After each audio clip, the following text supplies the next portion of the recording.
Tanzania has just concluded one of its most contested elections in recent years. The Electoral Commission has officially declared Samia Suluhu Hassan the winner. Mheshimiwa Dr. Samia Suluhu Hassan. Extending her rule and marking another milestone in the country's political history. But outside the corridors of power, the atmosphere feels different. In the streets of Dar es Salaam, Arusha and Mwanza, crowds are restless. The joy that usually follows victory is missing. Instead, the air carries frustration, questions and disbelief. For many Tanzanians, the vote that promised unity has only deepened division. And as the country settles into silence under tight security and curfew, one question hangs over the nation. What really happened in this election? And why are so many refusing to accept the results? Stay with us, because what unfolds next will be the biggest blow yet to President Suluhu Hassan. And it may redefine Tanzania's political future. To understand the anger on Tanzania's streets today, you have to rewind to the weeks before Election Day, when the contest was already one-sided. In the months leading to the October 29th vote, the country's most influential opposition figures were steadily removed from the race. Tundu Lissu, the main challenger, was detained and later placed under house restriction. Other party leaders faced harassment, travel bans, or court summons that kept them far from the campaign trail. Independent observers who tried to register were told they had filed paperwork too late. International monitors quietly reduced their teams, saying security clearance never came. By the final week, most rallies permitted were those of the ruling party, and every billboard carried the same smiling face, President Samia Suluhu Hassan. In city neighborhoods, citizens whispered that the vote felt finished before it began. University students who shared opposition posters online reported unexpected visits from police. Local journalists said their editors advised caution. Choose your words carefully. The season is sensitive. On state television, the message was harmony and development. Off-camera, fear replaced debate. Candidates who attempted joint press conferences found the venue suddenly unavailable. Activists disappeared from social media, and a few re-emerged only after posting apologies for spreading misinformation. So when polling day arrived, the people did not walk into a competition. They walked into a conclusion. Ballots were counted, yes, but the outcome had already been shaped by silence. The government now insists the process was transparent, citing calm cues and quick counting. But calm can mean two things: order or intimidation. And as one elderly voter told reporters, when the opposition is already in jail, who are we really voting for? Those words, quiet as they sounded, captured a nation's unease, a sense that democracy had been replaced by choreography. Yet, even in that atmosphere, a spark remained. Because as soon as results were declared, the streets began to answer in the only language left to them: protest. The morning after the vote, Tanzania awoke to headlines that felt inevitable. The National Electoral Commission announced that Samia Suluhu Hassan had won the October 29th presidential election, securing an overwhelming majority. Government officials congratulated her for what they called a peaceful and credible process. State television replayed her smiling acceptance speech, promising stability and unity. Yet beyond those screens, the mood was uneasy. Opposition supporters watched the same broadcast in disbelief, shaking their heads as if watching a movie whose ending had been written long before the opening scene. "We never had a chance," one voter in Dar es Salaam said quietly. "They jailed our leaders before we even queued to vote." Reports soon surfaced that key opposition figures were already behind bars on Election Day. Others were under house arrest or barred from campaigning entirely. Independent observers said their accreditation had been delayed, while journalists complained that several polling stations turned them away. Despite those warnings, the commission proceeded to release results within hours, faster than any election in recent memory. For many citizens, that speed didn't signal efficiency, it signaled preparation. In Arusha, shopkeepers lowered their shutters early as rumors of protests spread. In Mwanza, small groups gathered on street corners, debating figures they no longer trusted. The police presence doubled by afternoon. Checkpoints appeared where there were none the week before. State media framed the tension as isolated acts of disorder, but eyewitness videos told another story.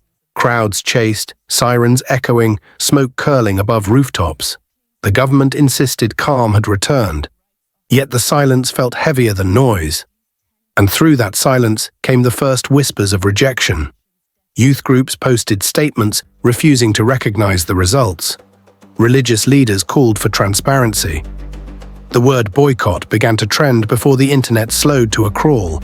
Tanzania had its winner, but not its peace, because every announcement of victory raises one question that no government can script. What happens when the people simply refuse to believe the results? In the next moments, we'll step back to see why this rejection was already written into the campaign itself, long before a single vote was counted. When the official results were announced, the sound of celebration never came. Instead, another rhythm filled the streets, the rhythm of feet marching, of chants rising through tear gas. In Dar es Salaam, Mwanza, and Arusha, young people poured out with placards reading, "Our vote, our voice." They were not organized by a party, they were united by disbelief. At first, the marches were peaceful. Students, traders, teachers, even some civil servants walked together, calling for a recount and for the release of opposition leaders. But within hours, riot police lined the roads. Rubber bullets cracked, the smell of tear gas replaced the scent of dust. By nightfall, curfews were declared, and soldiers took positions in the city squares that had hosted campaign rallies only a week before. The government described the unrest as isolated acts of vandalism. Yet videos shared online painted a broader picture. Protesters kneeling with hands raised, officers chasing crowds into side streets, ambulances weaving through smoke. A doctor at Muhimbili Hospital said, "We've treated more young people in 2 days than during the whole campaign."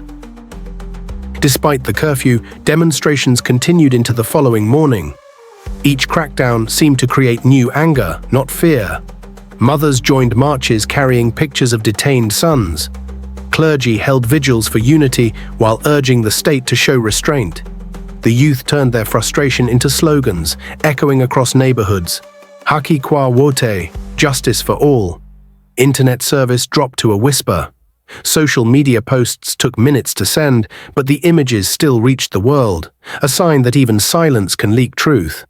Local journalists worked discreetly, recording footage that might never air at home but would speak for history later. For every headline calling the election a success, there was a household counting its wounded. And beneath the official calm, one question grew louder. If this was victory, why does it look like fear?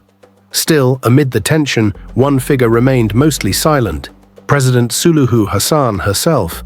As the protests spread, she appeared briefly on state television, urging calm but refusing to address the allegations of fraud. Her silence became its own statement. Next, we look at the woman at the center of it all, and how the journey that began with hope has brought her face to face with rejection. To many outside Tanzania, Samia Suluhu Hassan still represents progress, the soft-spoken woman who made history as the nation's first female president. When she took office in 2021, after the sudden death of John Magufuli, the world applauded. Commentators called her leadership a new dawn, a chance for reform after years of tension. She promised dialogue, reopened a few banned newspapers, and met opposition figures who had once been labeled enemies of the state. It was cautious optimism, but optimism nonetheless. Over time, however, the tone began to change. Civil society groups noticed that new restrictions quietly replaced the old ones. Permits for rallies were delayed. Journalists received phone calls reminding them to stay professional. Laws once criticized under Magufuli remained untouched. Suluhu presented herself as a motherly stabilizer, patient, diplomatic, unifying. Yet insiders say her presidency also hardened around loyalty. Regional governors and senior officials were reshuffled, critics moved aside, and decisions increasingly centered on her circle of trusted allies. Her supporters argue that she faced impossible pressures: to control a vast ruling party, to manage a struggling economy, and to prove that a woman could govern firmly in a male-dominated landscape. But for many citizens, firmness slowly blurred into control. As the 2025 campaign approached, she emphasized peace above all. A word repeated so often that it began to sound like a warning. Opposition leaders complained that peace without participation is simply silence. When arrests increased and rallies vanished, even her admirers wondered whether her calm demeanor had become a shield for old habits of power. On election night, as her landslide victory was announced, she smiled on national television and called for unity. But beyond the cameras, the streets were burning, and the chants that reached the palace carried a different message. We wanted change, not comfort. The woman once celebrated as the bridge between Tanzania's past and its future now stands accused of guarding the bridge instead of crossing it. And that is where this story turns, because what began as one nation's dispute is fast becoming Africa's next warning sign. What's happening in Tanzania today is more than a national dispute. It's a mirror held up to the continent itself. Across Africa, elections often begin with high hopes and end with familiar disappointment. Promises of transparency give way to accusations of manipulation, while opposition figures face courtrooms instead of campaign crowds.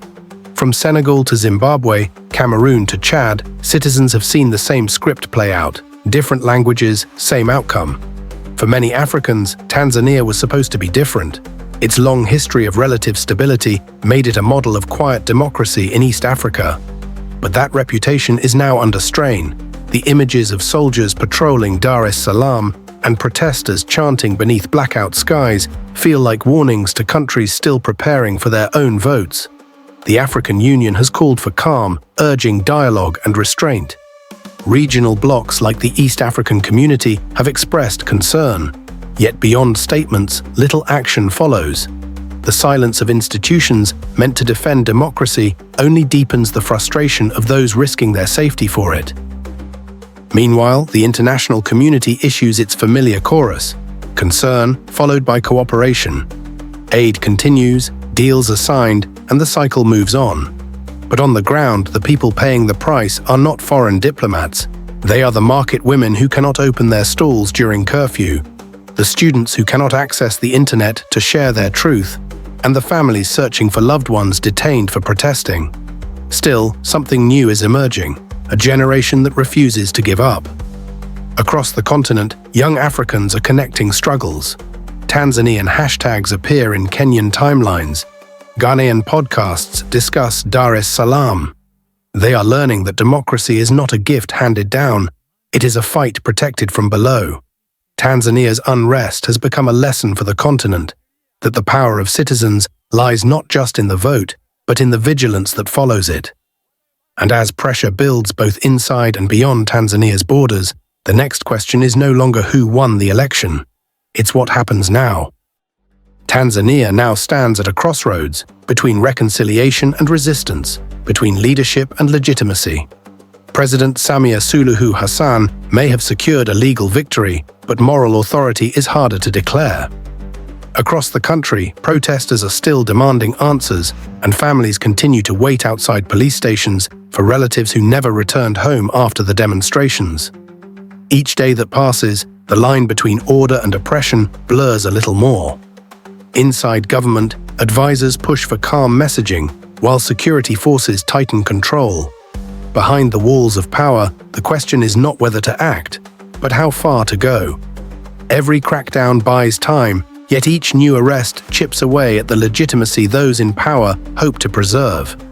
Opposition groups are calling for a national dialogue and the release of political prisoners. Civil society leaders are urging the African Union to take a stronger stand, warning that silence could turn this political dispute into a humanitarian crisis. But for now, official responses remain limited to statements and promises of investigation. The youth movement continues to grow quietly. Organizers use coded messages shared offline to plan peaceful marches. Some say it's no longer about this single election, but about a generation demanding dignity. "We were told to wait for our time," one student said, "but we have realized time doesn't give itself. You take it." For Tanzania, the coming weeks will reveal whether its leaders can listen to that voice or try to silence it once again. For Africa, it is a reminder that leadership is not about the number of votes announced. It is about the number of people still willing to believe. And for the world watching, one truth is becoming harder to ignore. You can count ballots in secret, but you cannot hide a nation's heartbeat. Because even under curfew, Tanzania is still awake. Tanzania's story is still unfolding. A declared victory on paper and a rejection echoing in the streets. What happens next will test not only its leaders, but the patience of its people. If you believe Africa deserves elections that reflect the people's voice, like, subscribe, and turn on the bell. Because here, we don't tell stories for the powerful, we tell them for the people.